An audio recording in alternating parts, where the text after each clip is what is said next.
อายุก็จะยืนยาวผู้สูงวัยก็ปรากฏมีปริมาณมากเพราะฉะนั้นเมืองสูงวัยประเทศไทยก็กำลังจะเป็นเมืองสูงวัยโดยเฉพาะคนก็เริ่มจะหลีกหนีจากเมืองหลวงคือกรุงเทพมหานครออกไปอยู่อาศัยกันต่างจังหวัดหัวเมืองไม่ว่าจะเป็นภูมิภาคใดๆภาคเหนือภาคตะวันออกเฉียงเหนือภาคอีสานภาคกลางภาคตะวันตกตะวันออกหรือภาคใต้ก็ตามพื้นที่ใดๆที่มีความสมบูรณ์แต่ภายนอกด้วยธรรมชาติที่เป็นที่ดินที่สะอาดบริสุทธิ์ปราศจากตึกรามบ้านช่องมีต้นไม้ธรรมชาติแม่น้ำภูเขาน้ำตกถ้ำป่าดอยคนจะออกไปเราจะเห็นได้จากช่วงฤดูกาลท่องเที่ยวคนก็ไปแสวงหาหนีจากอาคารสูงคือปูนแท่งปูนทั้งหลายอย่างเช่นเมืองหลวงหรือเมืองใหญ่ๆไม่ว่าจะเป็นกรุงเทพมหานครหรือจังหวัดใหญ่ๆอย่างเช่นจังหวัดเชียงใหม่ก็เริ่มมีแท่งปูนคือตึกรามบ้านช่องมากขึ้นคนก็จะหนีออกจากตัวเมืองไปอยู่ตามดอยตามป่าตามเขาไปตามชนบทเพื่อไปแสวงหาความสูงวัยที่เรียกว่าได้อากาศปลอดโปร่งได้อาหารดีๆปลอดภัยไม่มีปัญหาเรื่องยาเสพติดไม่มีปัญหาเรื่องของอบายมุขสังคมเพราะฉะนั้นวันนี้ถ้าร่างกายสมบูรณ์ด้วยสิ่งที่เป็นดินน้ำลมไฟอากาศแล้วก็จะต้องเรื่องของอาหารการกินด้านสาธารณสุขต่างๆเพราะฉะนั้นความไม่สะอาดเกิดขึ้นในที่ใดๆโรคภัยไข้เจ็บก็จะเข้ามาเบียดเบียนพวกเราอย่างหลีกเลี่ยงไม่ได้ทั้งคนไทยและชาวต่างชาติมนุษย์บนโลกใบนี้209ประเทศในปัจจุบันหรือจะมีมากขึ้นในอนาคตเรื่องประเทศที่ขยายออกไปประเทศใดที่มีผู้สูงวัยเกิดขึ้นมากด้วยธรรมชาติก็จะเป็นเรื่องที่เป็นภาระให้กับลูกหลานในปัจจุบันว่าจะต้องทำงานมีคนทำงานน้อยลงก็ต้องอาศัยแรงงานต่างด้าวอาศัยแรงงานจากประเทศเพื่อนบ้านเข้ามาที่เขามีชาติพันธุ์ขยายชาติพันธุ์ดังนั้นการกำจัดคนที่จะเกิดในแผ่นดินในโลกมีปริมาณประชากรของคนเกิดเพิ่มเติมในภายหน้าน้อยลงก็จะมีผู้สูงวัยเพิ่มมากขึ้นเป็นภาระให้กับสังคมเพราะว่าผู้สูงวัยนั้นก็จะหมดกำลังวังชาที่จะทำงานทำการดังนั้นวัยรุ่นคนรุ่นใหม่มีน้อยลงก็จะมีต่างชาติต่างด้าวต่างแดนเข้ามาอยู่ในประเทศ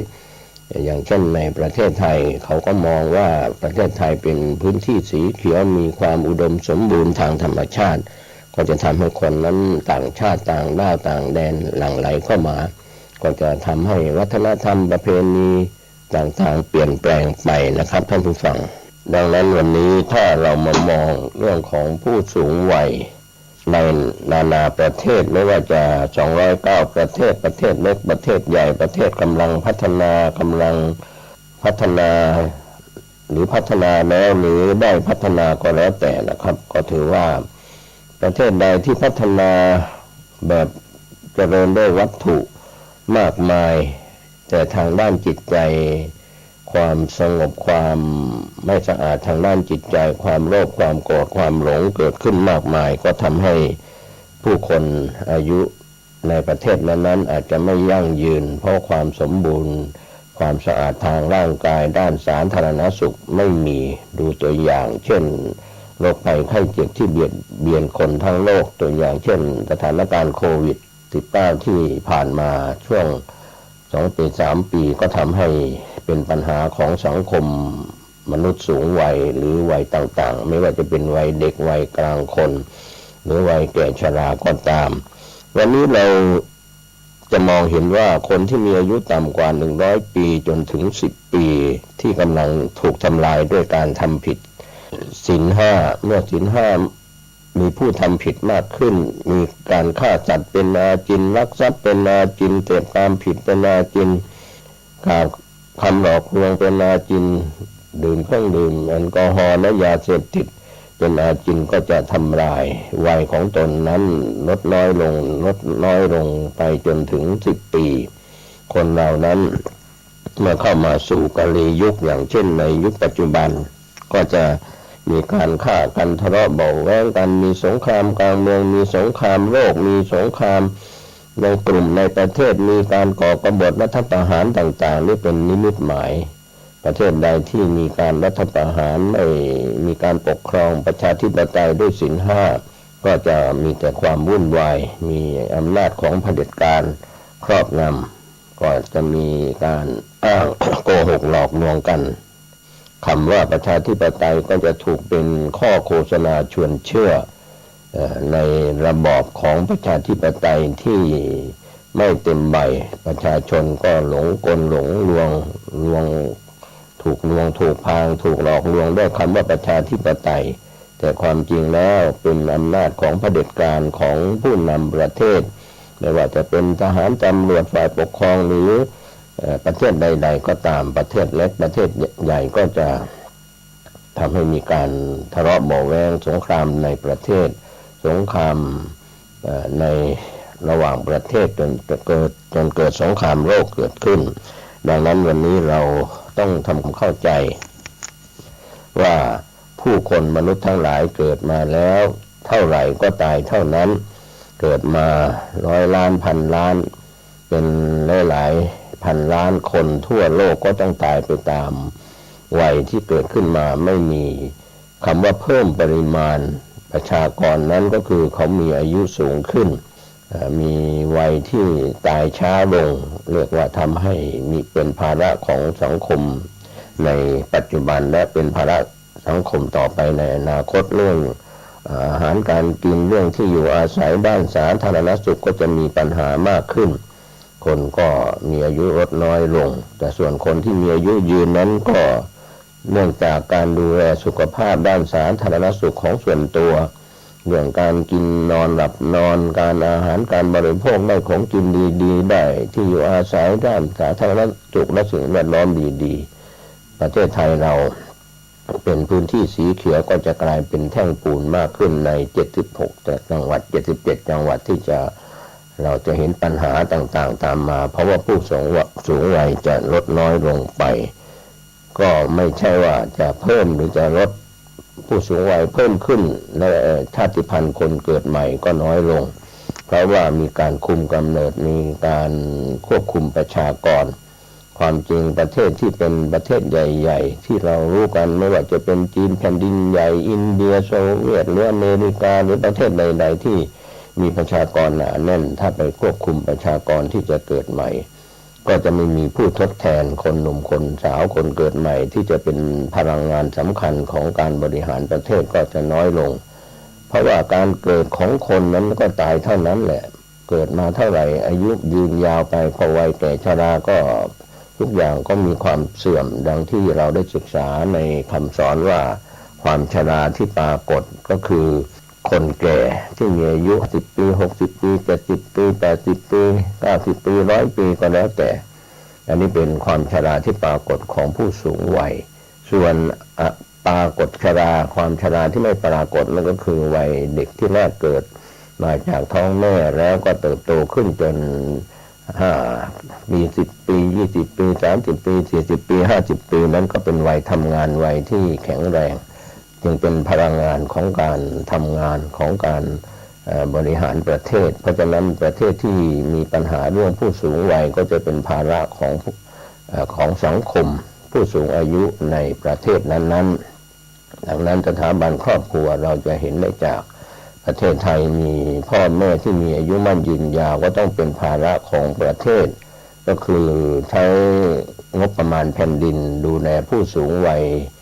ในเรื่องของการ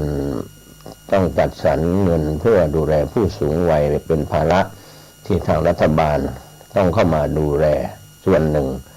แล้วก็อีกส่วนหนึ่งบรรดาลูกหลานญาติมิตรที่เป็นภาระดูแลผู้สูงวัยก็เช่นเดียวกันเพราะผู้สูงวัยนั้น60ปีขึ้นไปถึง100ปีก็จะมีการทำงานลดน้อยลงมีอายุยืนอยู่ก็จริงแต่ว่าภาระการที่จะไปทำงานดังนั้นโดยธรรมชาติจึงบอกว่า60ปีเป็นวัยที่เกษียณหลายหน่วยงานที่ต้องใช้คนเกิน60ปีอย่างเช่น ตุลาการศาลธรรมนูญฝ่ายตุลาการหรือฝ่ายใดๆก็ตามที่ขาดแคลน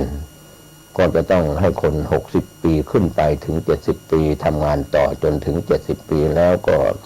เกษียณอายุราชการหรือหยุดทำงานเพราะว่าต้องเป็นวัยที่พลังทางร่างกายพลังสมองอาจจะลดน้อยลงอันนี้ก็เป็นข้อมูลที่เราเห็นจากความเป็นจริงดังนั้นในโลกยุคปัจจุบันไปสู่อนาคตนั้นเป็นโลกของการที่จะเข็นฆ่ากันด้วยความโลภความโกรธความหลงการทำผิดศีลผิดธรรมไม่เอาศีลไม่เอาธรรมก็จะทำให้คนอายุสั้นลงแต่ผู้สูงวัยนั้นเหลือเป็นส่วนน้อยในแต่ละประเทศก็จริงเพราะฉะนั้นการที่เราบอกว่าควบคุมประชากรไม่ให้เกิดโดยการทำหมันโดยการคุมกำเนิดก็แล้วแต่นั่นก็เป็นส่วนหนึ่งอาจจะผิดธรรมชาติถ้าในสมัยโบราณในสมัยยุคพ่อแม่ปู่ย่าตายายพ่อวิแม่อุ้ยก็เกิดกันตามธรรมชาติหญิงชายเป็นส่วนของการผสมพันธุ์กันในชาติพันธุ์เหมือนสัตว์เดรัจฉานก็เช่นเดียวกันก็ไปถูกควบคุมในเรื่องของสัตว์เดรัจฉานทำหมันสัตว์อีกคนก็ทำหมันคนก็ทำให้ประชากรนั้นอาจจะน้อยลงแล้วไปเกิดที่ไหนไม่มาเกิดมนุษย์ไม่ได้มาเกิดเป็นสัตว์เดรัจฉานเป็นสัตว์อบายไม่ได้ในส่วนของสัตว์เดรัจฉานก็ไปสู่อบายภูมิทั้งสี่มีสัตว์นรกเปรตอสุรกายสัตว์เดรัจฉานมากขึ้นส่วนมนุษย์ถามว่าน้อยลงก็ไม่ได้น้อยลงก็จะมีคนหรือมีวิญญาณมีสิ่งที่จะต้องมาปฏิสนธิมาเกิดในแดนมนุษย์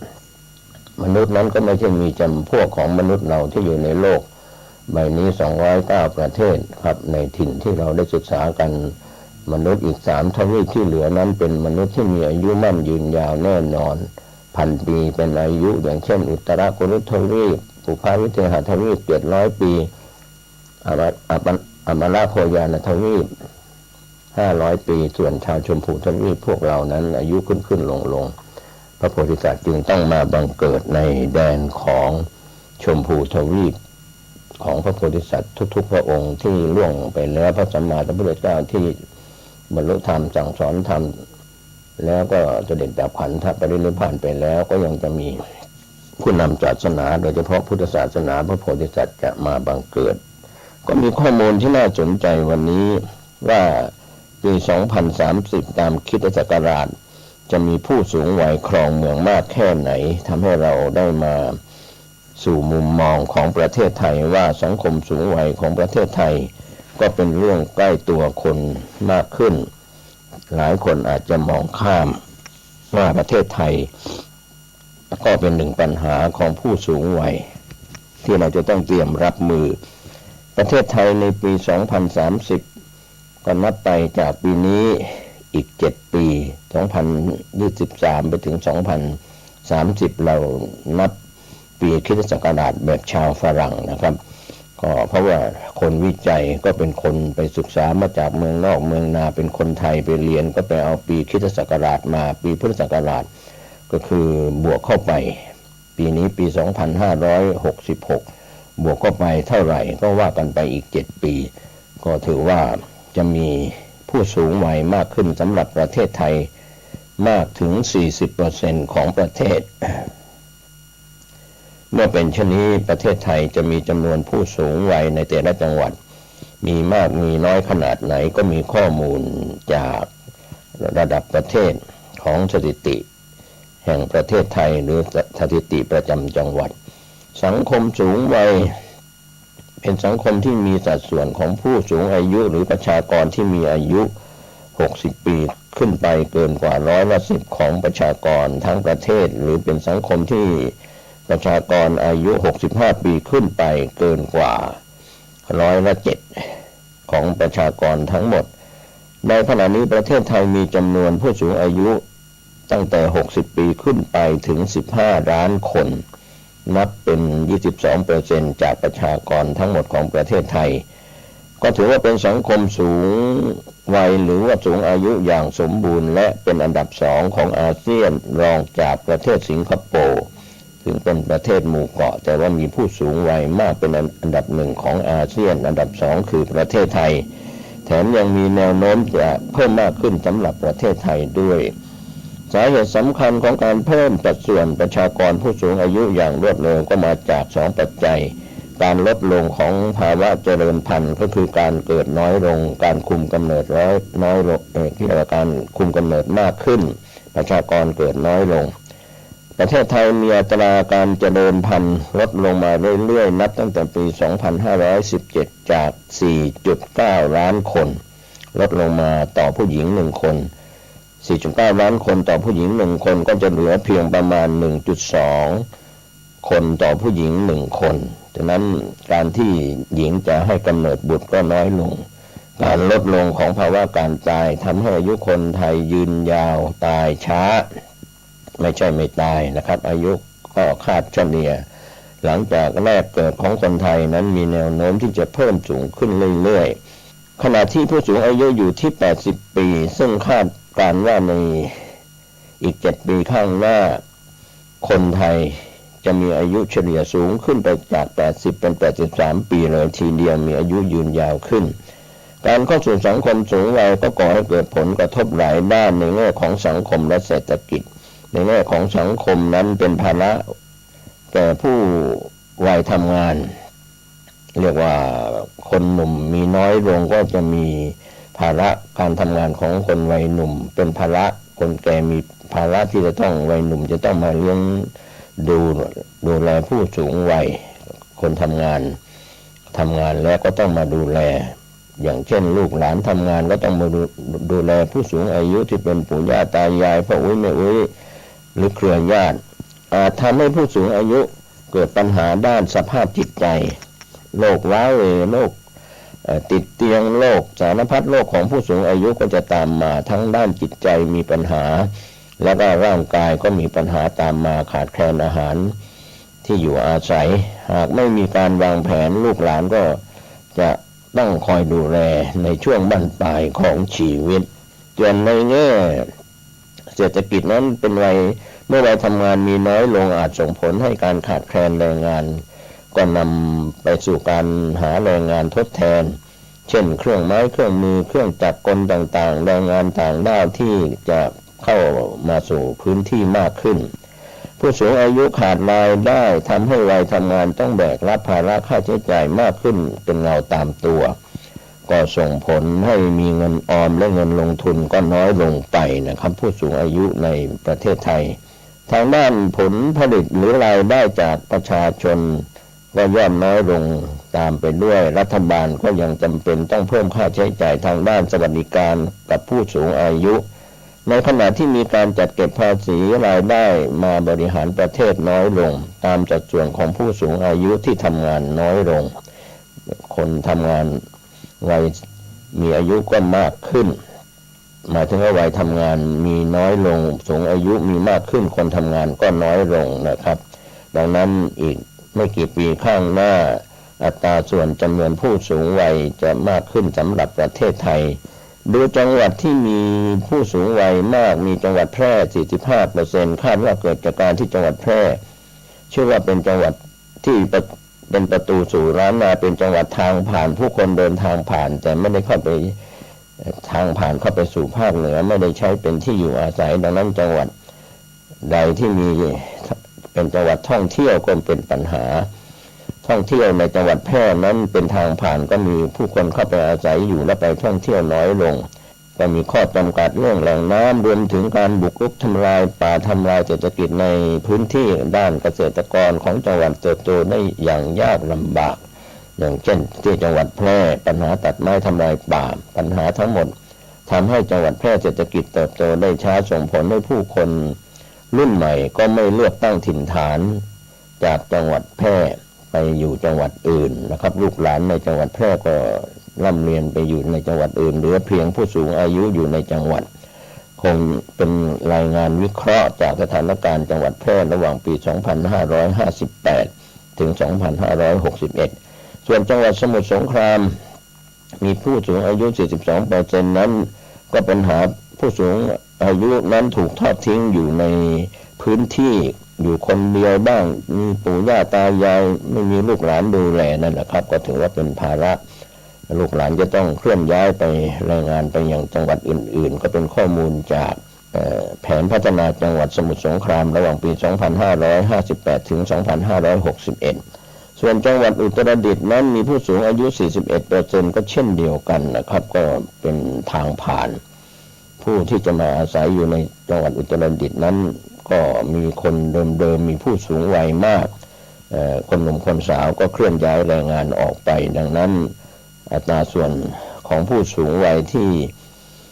มีจำนวนน้อยที่สุดในขณะนี้ก็คือจังหวัดจันทบุรีมี 8% เพราะว่าเป็นพื้นที่เศรษฐกิจมี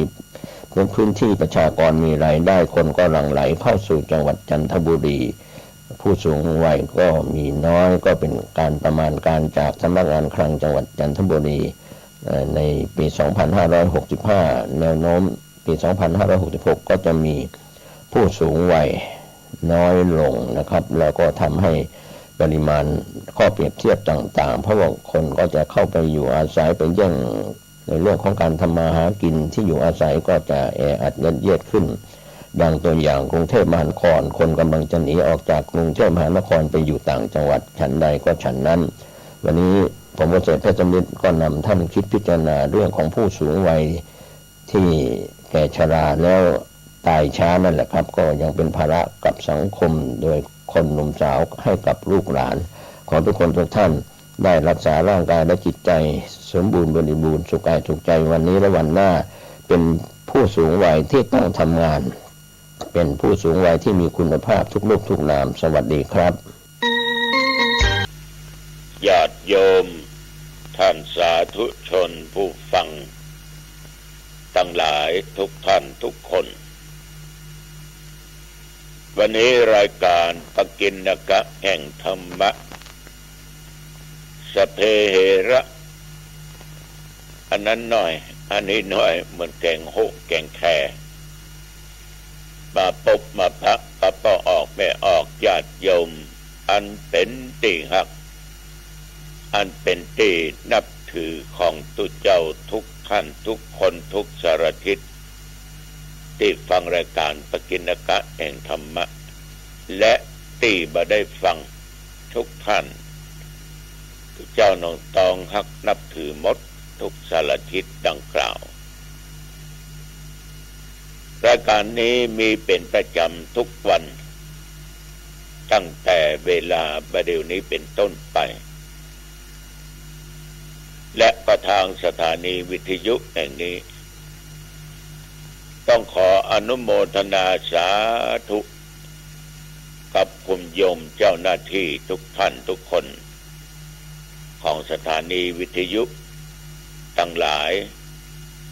ที่ทุกท่านนั้นได้มีจิตเมตตาได้ถวายเวลาให้แก่ตุเจ้า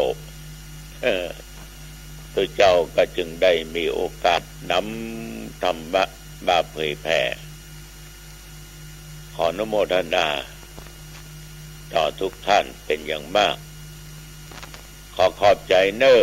ก็ออกไม่ออกติดตามฟังรายการนี้มาด้วยดีตลอดเอาละต่อไปนี้ขอญาติโยมทุกท่านทุกคนนั้นตั้งอกตั้งใจตั้งจิตเป็นสมาธิตั้งมั่นพอมาร่วมกันสวดมนต์บทโพชฌังคปริตถวายพระพรชัยมงคล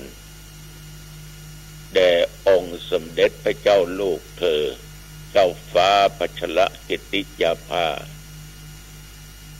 ขอรวมพลังจิตคือพระองค์ท่านนั้นได้หายจากอาการพระประชวรได้มีสุขภาพพลามัยฟื้นตัวขึ้นมาอย่างแข็งแรงจะมาต้องขอถวายพระพรต่อไปตั้งใจไหว้พระนะตั้งใจเน้ออะระหังสัมมาสัมพุทโธ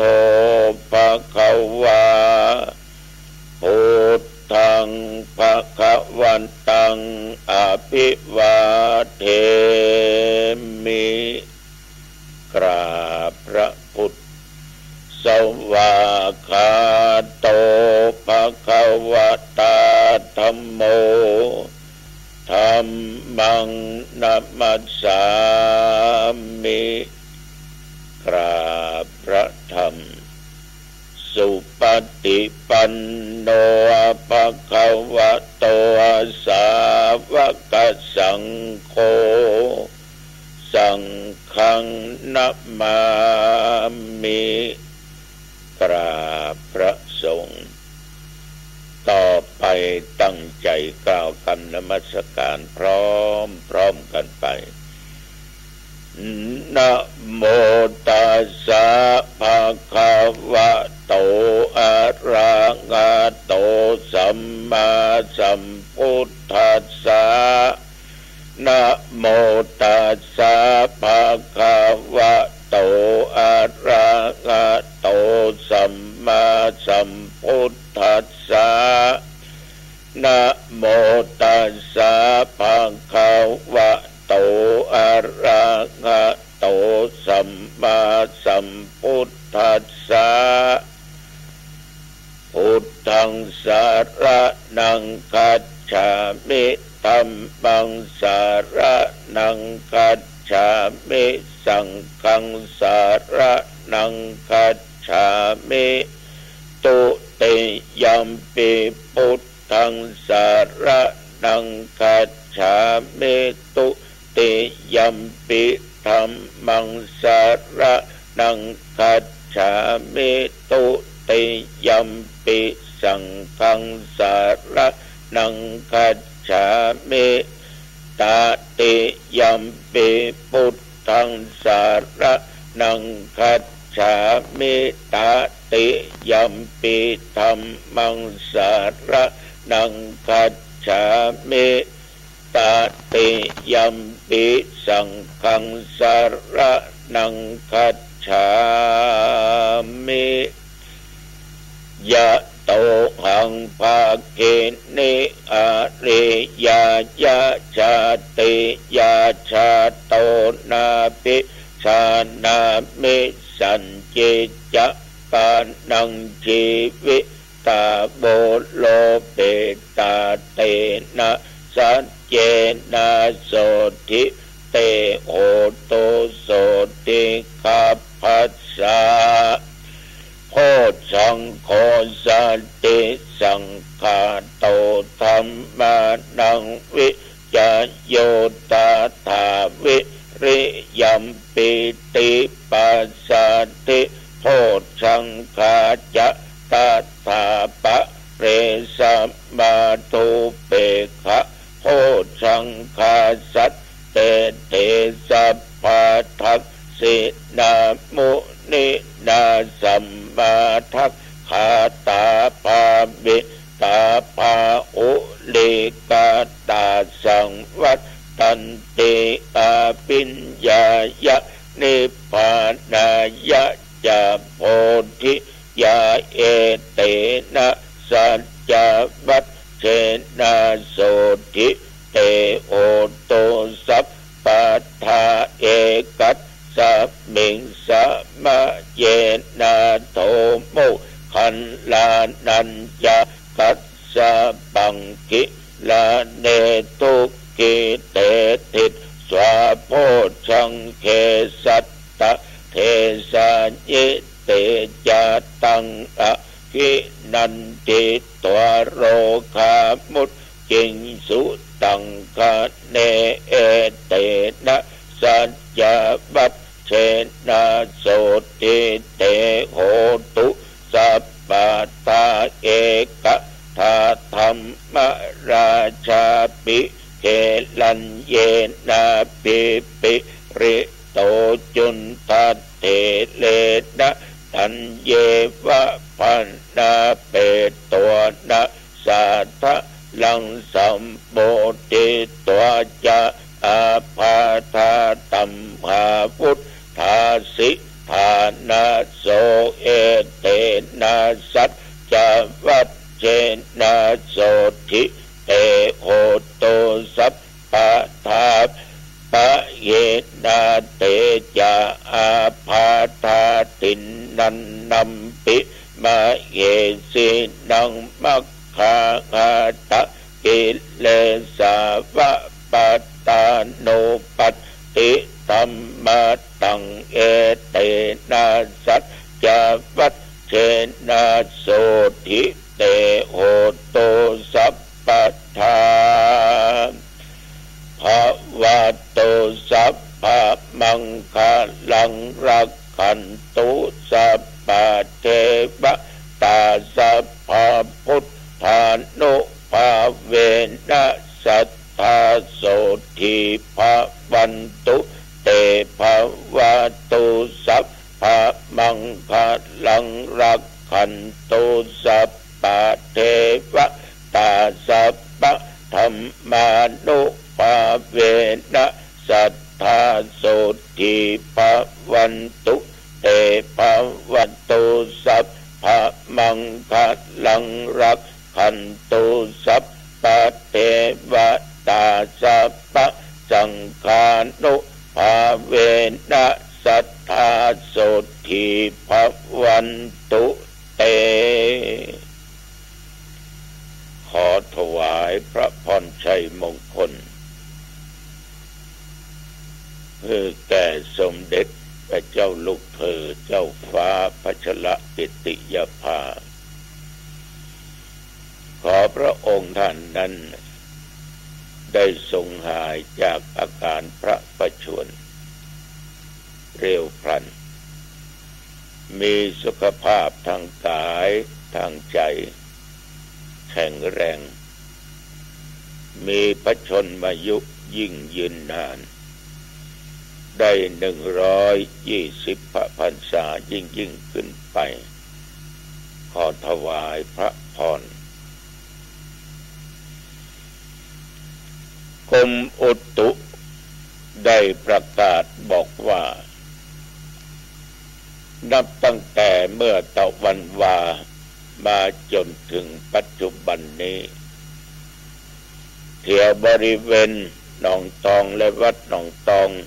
ท้องฟ้าปลอดโปร่ง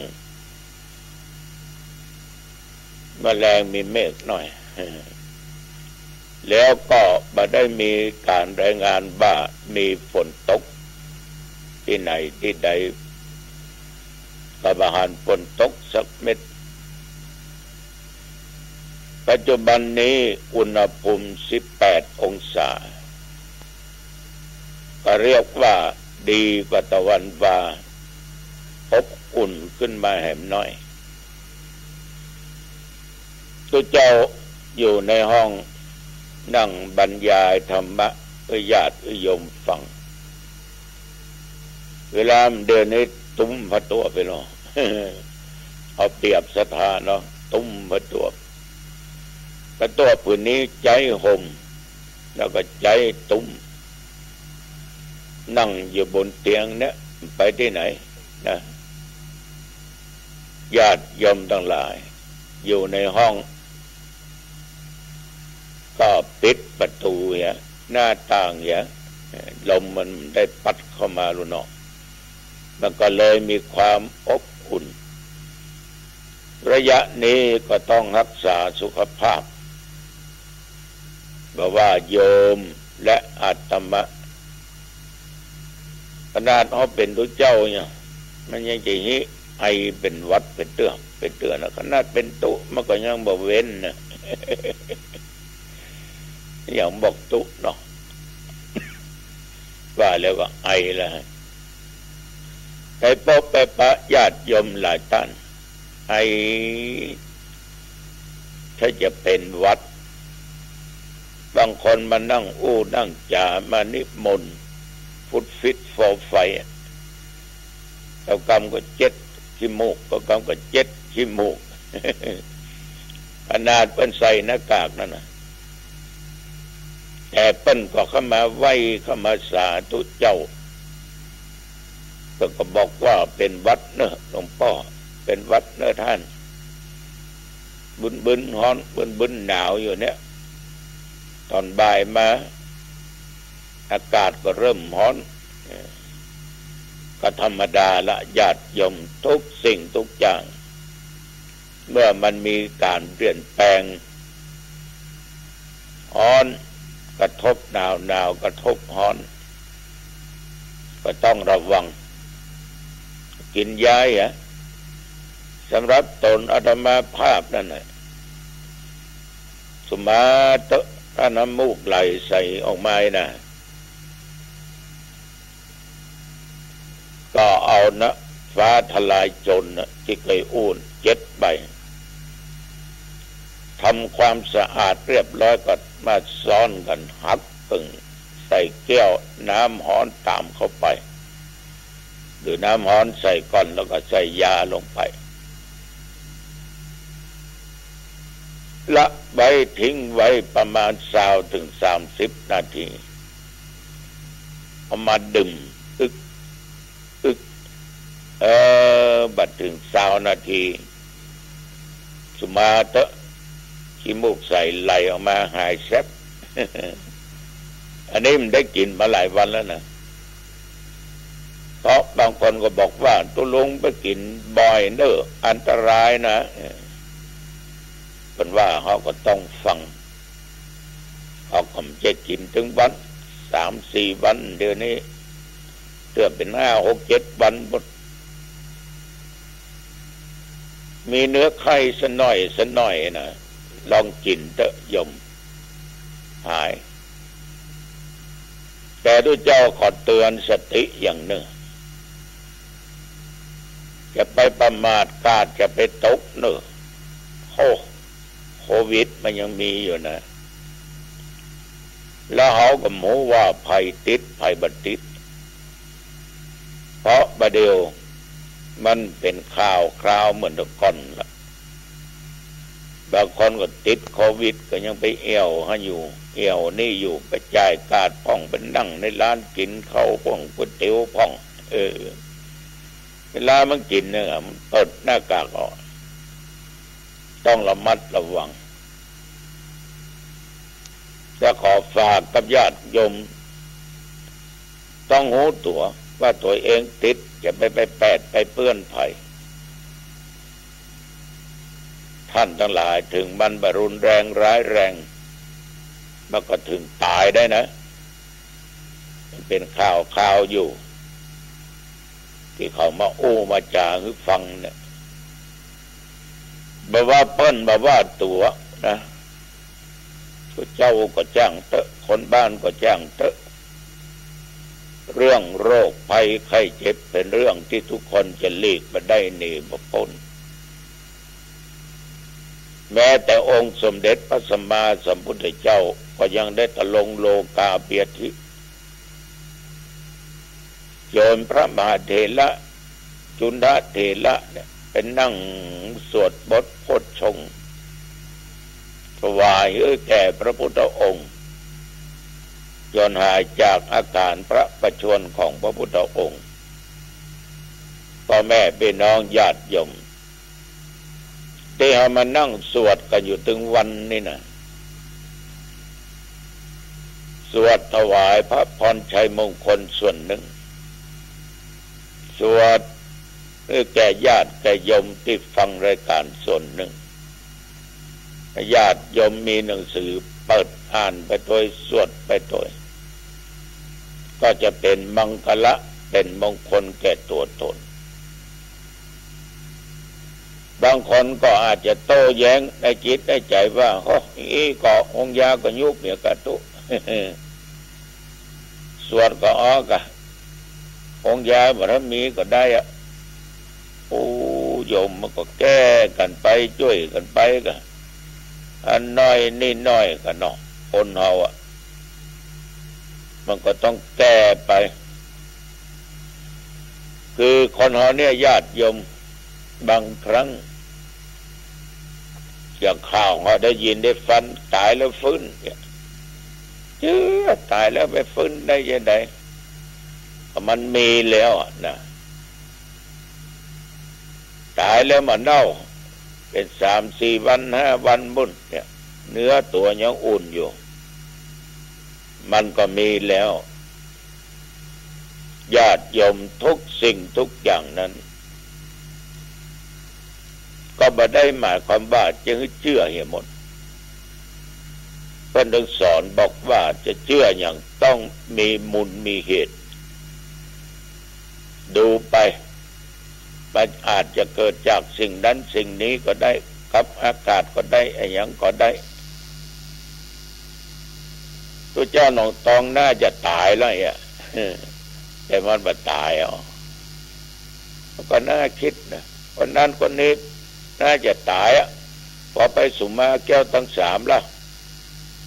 หมูขี้เตื้อยังรอดมาอยู่เกี่ยวรอดฟ้ามันบ่เชื่อน่าคิดพอน้อมาถึงเวลาตึมไปแต่ว่านี้ลูกเต้าของพ่อออกคนหนึ่งเพิ่นจะขึ้นบ้านใหม่นิมนต์ไว้เดือนมีนากันเขาจองตุลุงไว้ก่อนนี่ละผมได้ตุลุงเอาอันบอกขอบคุณนักเนื้อแต่งบ้านยำเสร็จดีเด้อเจ้าแต่บ้านได้เสียงนักหนอลายกับเจ้าหรอแล้วพ่อเป็นจะได้พ่อถึงวันนี้กินข้าวทั้งสายอย่างได้ออกซิเจนตัวเจ้ยตัวลุกมาได้กินคนเดียวมาได้ขับถ่ายก็ใจเป็นเพิดเนี่ยนะใส่มันยังตั้งนะตัวหลวงเบื้นหันคนนั้นมาหันคนนี้มาอย่าไปประมาทเนอะมันดูแลปะเนอะพ่อเฮาก็เป็นพระองค์หนึ่งที่อยู่ในบ้านญาติโยมลือกันหลายเตื้อคนนี้ทุกคนนั้นจะบอกว่านักแต่เนอะคราวนี้ถ้าบัดได้ละแต่ก็อยู่ได้มาเป็นหมูกี่เดือนฉะนั้นคนเราบางครั้งเนี่ยญาติโยมมันใจกำนะมันยังบ่หมดบ่เสี่ยงเด้อแล้วก็ต้องมาทรมานทรกรรมหายก็บ่หายตายก็บ่ตายอย่างเขาว่านะครับแต่บางคนก็หายขึ้นมาเลยนะหายขึ้นมาอย่างตัวเจ้าวัดหนองตองนี่หายขึ้นมาไปที่ไหนโยมมักจะถามตลอดหลวงพ่อเป็นยายพ่องระยะนี้90%ปวดตัวเก่าว่า90%ญาติโยมท่านผู้ฟังทุกสิ่งทุกอย่างนะมันเกิดขึ้นได้หมดแล้วแต่เหตุแล้วแต่อย่างทุกสิ่งทุกอย่างต้องมีมูลประการสำคัญมูลเหตุก็คือกรรมในอดีตชาติโดยชาตินี้ที่เราได้สร้างฉะนั้นศรัทธาสาธุชนท่านผู้ฟังขออย่างเดียวสู้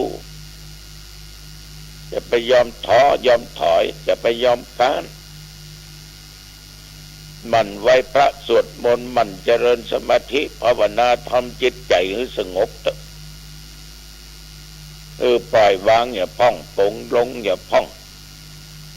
ไอ้ขี้โคตรขี้เกียจนั่นนะจะไปเนี้ยขี้จองเว้นจองกรรมสลัดทิ้งมันไปมันได้อย่างขึ้นมาขดก้มขดย่อยขดนั้นขดนี้ไว้เว้นจองกรรมโยมเขาจะเป็นทุกข์เขาจะมามีสุขเพราะจิตใจเขาอาฆาตพยาบาทฉะนั้นใครจะว่าใครจะด่าใครจะแยะอะไรก็ตามปล่อยมันมาตามอากาศโน่นเนาะเสียงนะญาติโยมมามันเป็นวิญญาณเอาของว่าโสตวิญญาณเมื่อหูเนี้ยไปกระทบกับเสียงมากระทบกันเอาได้ยินเอาได้ฟังถ้าห่างไปมันก็หายแสบถ้ามันย้างก็หายแสบเมื่อมันหายแสบก็มันต้องไปติดใจกับมัน โยมบางคนอย่างยาเสพติดเปิ้นด่าแล้วเป็นคดเป็นเกียดเปิ้นเล่าขวัญเป็นคดเป็นเกียดเปิ้นบอกโอ้ก็โคตรเปิ้นพอหน้าก็โคตรเปิ้นโอ้อย่างอันปะล้ำปะเหลือพอออกไม่ออกปล่อยฮะเนอะปล่อยฮะจะไปเอามาคิดจะไปเอามาคิดเป็นทุกข์อยู่ไหนก็คิดก็ได้อันไหนใครจะว่าอย่างก็จ้างอย่างธรรมาเคยอู้เคยจ่าญาติโยมฟังขณะธรรมาเป็นผู้เจ้ายังโดนนับภาษาอย่างพวกเขาจะมาโดนตุเจ้าจะมาโดนครูบาเจ้าศรีวิจัยก็โดนครูบาอาจารย์หลายตนหลายองค์ก็โดนดังหลวงปู่วัดบุพารามเนี่ยอดีตเจ้าคณะจังหวัดเชียงใหม่พระเทพวิสุทธิคุณแต่ก่อนเป็นเจ้าคณะอำเภอดอยสะเก็ดเขาหาว่าหลวงปู่เป็นคอมมิวนิสต์เพิ่นช่วยเหลือศรัทธาทำนั้นทำนี้พืชผลการเกษตรการหยังการช่วยเหลือตุเจ้าแนะนำศรัทธาทำมาหากินตุเจ้าตัวนี้หัวเอียงละเป็นคอมมิวนิสต์เลยว่าคือคนเท่านี้ญาติโยมมันบ่เข้าใจมันบ่ฮู้หลวงปู่เป็นเฉยมันได้กันยิ้มเพื่อก็เฉยเป็นเก็บมากึดมาคิดมันจะทุกอกทุกใจมันจะมาต้องทำการทำงานสาธารณะสงเคราะห์แก่ญาติแก่โยมละมีหลายกรรมที่ได้ยินได้ฟังหลวงปู่เป็นอู้นะเป็นว่าจะญาติโยมเป็นว่าถ้าญาติโยมมีกินมีใจเอาเป็นนักบวชอยู่วัดก็มีใจมีกินถ้าญาติโยมบ่มีกินมีใจเอาอยู่วัดอยู่ว่าก็มีใจมีกินนะแต่ความว่าถ้าศรัทธาชาวบ้านเพิ่นได้กินเพิ่นมีเงินมีทองเอาอยู่วัดอยู่ว่าเพิ่นก็มากินมาทานขันเข้ากะช่วยกุสร้างห้างแผงด้านกะพระป่ากฐินวัดตอดกะเพราะศรัทธาเพิ่นมีถึงกินมีถึงใจมีทรัพย์สมบัติคำอู้ของหลวงปู่แต่ละคำมันลึกหลวงปู่จะทำทุกสิ่งทุกอย่างก็เป็นเพียงแต่เพื่อดอยสะเก็ดสันปะตองแม่วางดอยหล่อเกตตะลุกเนี่ยหลวงปู่จะไปดูอันดูนี่เอาพันมาจากที่หันที่นี่ไปแจกจ่ายให้ญาติหรือโยมบวบก็มีอย่างก็มีเข้าวัดบุพารามไปในสมัยก่อนจะหันพืชผลการเกษตรหลวงปู่จึงให้ลูกศิษย์ลูกหาปลูกไว้เป็นแบบเป็นอย่างญาติโยมท่านทั้งหลายนั่นคือธรรมะนั่นคือธรรมะอาตมาเคยบอกกับญาติกับโยมแล้วว่าธรรมะนะมีรอบกายนั้นส่วนหนึ่งธรรมะในใจในร่างกายอีกส่วนหนึ่งศรัทธาสาธุชนญาติโยมการกระทำอย่างก็ตามนั่นเป็นธรรมะทั้งนั้นถ้าเอามาทำชั่วเอาทำดีก็ขอฝากไปกับญาติกับโยมทุกท่านทุกคนนะต้องนำไปคิดพิจารณาดูดีๆเอาละในที่สุดก็ขอความผาสุกความเจริญในธรรมจงมีแก่ญาติแก่โยมทุกท่านทุกคนอายุวันโนสุขังพลังพบกันใหม่โอกาสหน้าเจริญพร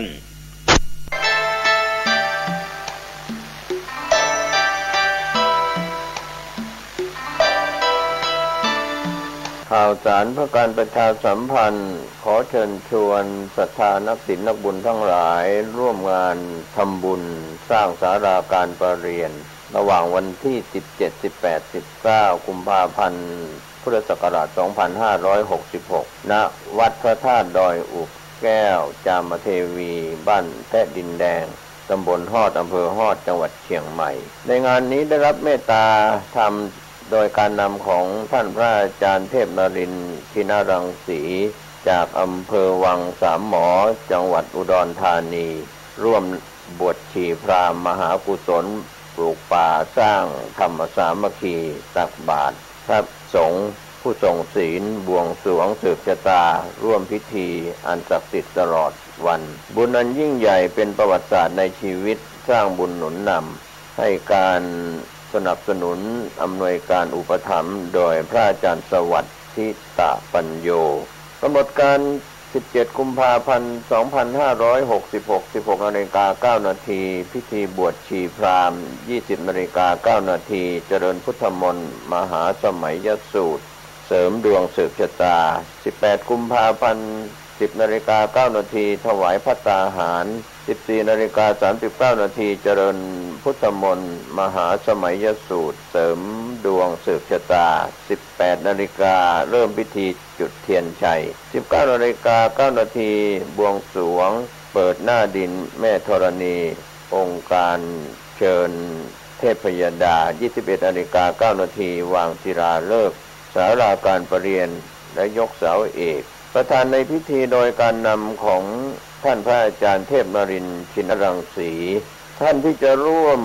บุญร่วมกุศลติดต่อสอบถามร่วมบุญได้ที่พระอาจารย์สวัสดิ์ทิตะปัญโยวัดดอนจันทร์ตำบลท่าสาราอำเภอเมืองเชียงใหม่จังหวัดเชียงใหม่ 0616814944 ได้ทุกวันก็เป็นข่าวสารงานบุญงานกุศลเพื่อสมทบทุนสร้างศาลาการประเรียนจัดงาน 17 18 19 กุมภาพันธ์ พุทธศักราช 2566 ณ วัดพระธาตุดอยอุกแก้ว จามเทวี บ้านแพะดินแดง ตำบลฮอด อำเภอฮอด จังหวัดเชียงใหม่ เชิญท่านร่วมงานบุญนี้โดยพร้อมเพรียงกัน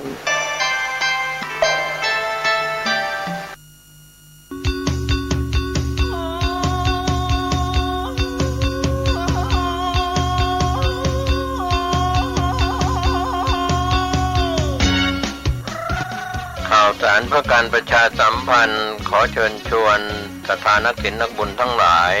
ร่วมทำบุญฉลองถาวรวัตถุและเสนาสนะปล่อยหลวงฉลองสมโภชการก่อตั้งวัดวังสิงห์คำครบ149 ปีณวัดวังสิงห์คำตำบลป่าแดดอำเภอเมืองเชียงใหม่จังหวัดเชียงใหม่ 15 กุมภาพันธ์ช่วงเช้า 9 นาฬิกาเป็นวันถวายตาลจ้อตาลตุง 22 กุมภาพันธ์ช่วง 19 นาฬิกาพิธีเจริญพุทธมนต์เทศนาธรรมสมโภช 23 กุมภาพันธ์ 9 นาฬิกา 9 นาทีโอกาสเวียนตาลถวายสิ่งก่อสร้างถวายเครื่องไทยทานแด่พระสงฆ์ 24 กุมภาพันธ์เป็นวันตกแต่งดาเครื่องไทยทานวันหอมตาลวันเสาร์และวันอาทิตย์ที่ 25 และ 26 กุมภาพันธ์ 2566 ตั้งแต่เวลา 9 นาฬิกาเป็นต้นไปคณะศรัทธาวัดวังสิงห์คำและหัววัดต่างๆแห่เครื่องไทยทานเข้าร่วมทำบุญในโอกาสนี้ก็เชิญชวนศรัทธาสาธุชนร่วมทำบุญรับเป็นเจ้าภาพสังฆทานถวายพระมหาเถรานุเถระที่นิมนต์มาเจริญพุทธมนต์สังฆทานถวายหัววัดและขอเชิญชวนทุกท่านร่วมงานและร่วมทำบุญในครั้งนี้โดยทั่วกันติดต่อบริจาคร่วมทำบุญได้ที่วัดวังสิงห์คำ081-783-6540 ได้ทุกวันก็เป็นงานบุญงานกุศลฉลองถาวรวัตถุและเสนาสนะปล่อยหลวงฉลองสมโภชการก่อตั้งวัดวังสิงห์คำครบรอบ 149 ปีณวัดวังสิงห์คำตำบลป่าแดดอำเภอเมืองเชียงใหม่จังหวัดเชียงใหม่ 15 กุมภาพันธ์ถึง 26 กุมภาพันธ์ขอเชิญท่านร่วมงานบุญนี้โดยพร้อมเพรียงกันลุงแดงเป็นเจ้าอาวาสสร้างโบสถ์สร้างวิหารศาลาบาทที่มนต์โฮวัดโฮมทำบุญประจำปีรำวงนำนา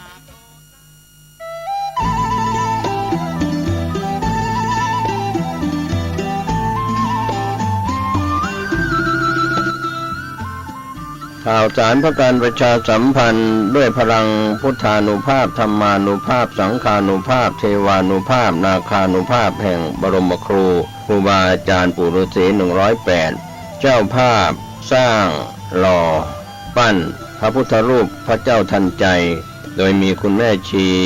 พจนาพรวิศีวรพัฒน์นางสาวสุนทรีวิศีปัตย์นางสาวยานทัศน์วิศีปัตย์พร้อมครอบครัววิศีวรพัฒน์ครอบครัววิศีปัตย์เชิญร่วมเป็นเจ้าภาพหล่อปั้นบรรจุหัวใจนามพระพุทธรูปพระพุทธสถิตพจนาพรวันอาทิตย์ที่7พฤษภาคมพุทธศักราช2566พิธีเริ่มเวลา 9:09 น.ร่วมสร้างบุญได้ตั้งแต่วันนี้เป็นต้นไปติดต่อสอบถามร่วมบุญได้ที่พระครูสถิตธุราธรเจ้าวาดวัดสันขยอมอำเภอสันทรายจังหวัดเชียงใหม่0806849835และที่พระครูประหลัดกิติพงศ์กิติโสพโนด็อกเตอร์ผู้ช่วยเจ้าวาดวัดสันขยอม0962629694เชิญท่านร่วมบุญร่วมกุศลในคราวครั้งนี้โดยพร้อมเพรียงกัน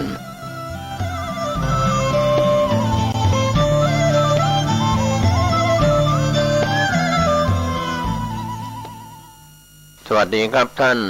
ผู้ฟังที่เคารพธรรมสาระวันนี้ผมเกษตรเพชรสำริดผู้ดำเนินรายการนำธรรมะสาระศีลสมาธิปัญญาเรื่องราวดีๆในคำสอน 84,000 พระธรรมขันธ์ก็นำเล่ากันเชิญชวนท่านคิดท่านพิจารณากันท่านผู้ฟังนั้นเป็นผู้มีปัญญาบารมีดีอยู่แล้วในเรื่องของการฟังด้วยดีย่อมได้ปัญญาหรือฟังมากก็จะได้เพิ่มพูนปัญญาเกิดจากการคิดปัญญาเกิดจากการฟังปัญญาเกิดจากการประพฤติปฏิบัติธรรมนะครับท่านผู้ฟัง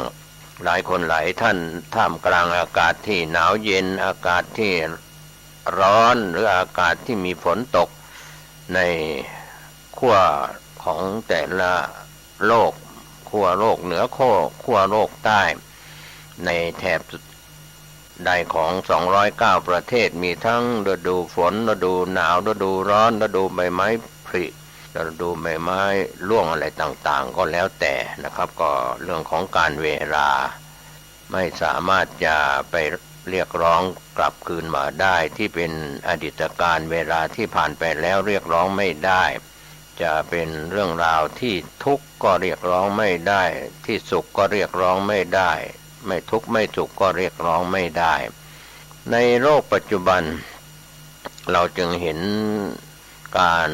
ไขว่คว้าการแสวงหากินแสวงหาถิ่นฐานที่อยู่อาศัยแสวงหาความรู้ความเข้าใจในชีวิตแต่ละชนชาติในชาติพันธุ์ต่างๆก็มีการขยายพันธุ์ผสมพันธุ์ทั้งมนุษย์และก็สัตว์เดรัจฉานก็เป็นธรรมชาติของกินอยู่หลับนอนสะท้อนดวงใจในเรื่องของการกินการอยู่การเสพการกามในเรื่องของคฤหัสถ์ผู้ครองเรือนหรือสัตว์เดรัจฉานที่ยังต้องขยายชาติพันธุ์สืบพันธุ์เผ่าพันธุ์ชาติพันธุ์ทั้งหลายก็เป็นเรื่องราวที่เราจะอยู่ในฤดูกาลใดๆนั้นเราสามารถทำความดีก็ได้ทำความ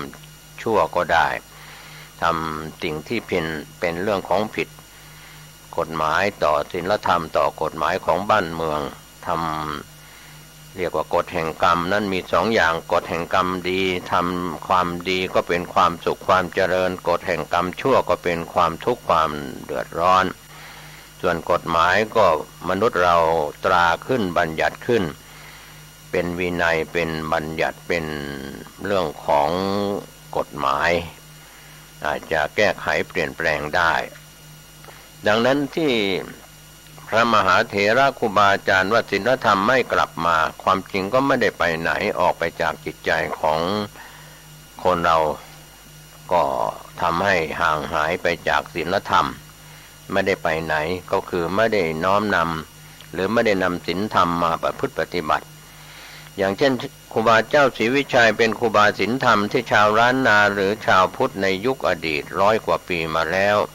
ยกย่องว่าท่านเป็นครูบาศีลธรรมครูบาอาจารย์ทั้งหลายในยุคอดีตจนถึงปัจจุบันก็ยังคงมีคุณค่าหรือคุณค่าที่เรียกว่ามีความดีอยู่ในตัวก็คือศีลหรือวินัยหรือกฎแห่งกรรมดีส่วนที่เป็นเรื่องที่ไม่มีใครพูดถึงไม่มีใครคิดถึงคนที่ทำบาปทำกรรมมาที่เป็นการผิดกฎแห่งกรรมอย่างเช่นพระเทวทัตหรือพระเจ้าอาชาติศัตรูพระเทวทัตนั้นยุยงสงฆ์ให้แตกแยกจากกันเหล่านี้เป็นต้นในสังฆเพศรวมถึงพระเจ้าชาติศัตรูฆ่าพระเจ้าพิมพิสารซึ่งเป็นพระบิดาแม้จะทำความดีในตอนหลังก็ยังได้ไปบังเกิดในโลหะกุมพีนรกส่วนพระเทวทัตนั้นก็ไปสู่เวจีมหานรกในโลกปัจจุบันนั้นมนุษยชาติเราเจริญด้วยวัตถุอาจจะเสื่อมทรามกันลงในเรื่องของจิตใจไม่เจริญทางจิตใจไม่เป็นผู้เสียสละไม่ให้ทานไม่รักษาศีลไม่เจริญภาวนากรรมฐานไม่ทำจิตใจให้สงบเหล่านี้นะครับท่านผู้ฟังก็เป็นเรื่องราวที่เราได้รับการอบรมเรียกว่าขัดเกลาอบรมบ่มนิสัยก็ต้องเริ่มต้นตั้งแต่เด็กๆที่พ่อแม่จะต้องให้ความสำคัญกับลูกหลานโดยเฉพาะในเยาว์วัยถ้าเราปล่อยปละละเลยวันนี้พ่อแม่ลุงป้าน้าอาหรือญาติหรือผู้ปกครองทั้งหลายไม่อบรมว่าอะไรถูกอะไรผิดที่เป็นการทำถูกต่อกฎระเบียบทำผิดต่อกฎระเบียบทำอะไรถูกต่อกฎหมายของบ้านเมืองทำอะไรผิดต่อกฎหมายของบ้านเมืองหรือศีลธรรมวัฒนธรรมประเพณีไม่ว่าจะเป็นท้องถิ่นของ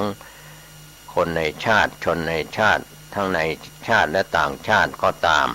วันนี้เราให้ความสำคัญกันไปทางสกุลเงินตราใครมีเงินก็เป็นตัวดัชนีชี้วัดใครมีสกุลเงินที่มีอันจะกินเหลือใช้ศัพท์ว่าเป็นเศรษฐีมหาเศรษฐีใช้ดัชนีชี้วัดก็คือเงินสกุลเงินเป็นเครื่องชี้วัดก็ทำให้คนเรานั้นคำว่าเงินตราหรือสกุลเงินนั้นไม่ใช่บุญแล้วก็ไม่ใช่บาปเป็นอภยากตธรรมเป็นธรรมกลางๆการใช้สอยสกุลเงินนั้นเป็นการแลกเปลี่ยนกันในเชิงธุรกิจในเชิงพาณิชย์นะครับก็คงเท้าความเห็นความสำคัญชาติแล้วจะนำเรื่องเงินทองสกุลเงินไปเป็นตัวชี้วัดในความเป็นคุณค่าของมนุษย์ไม่ได้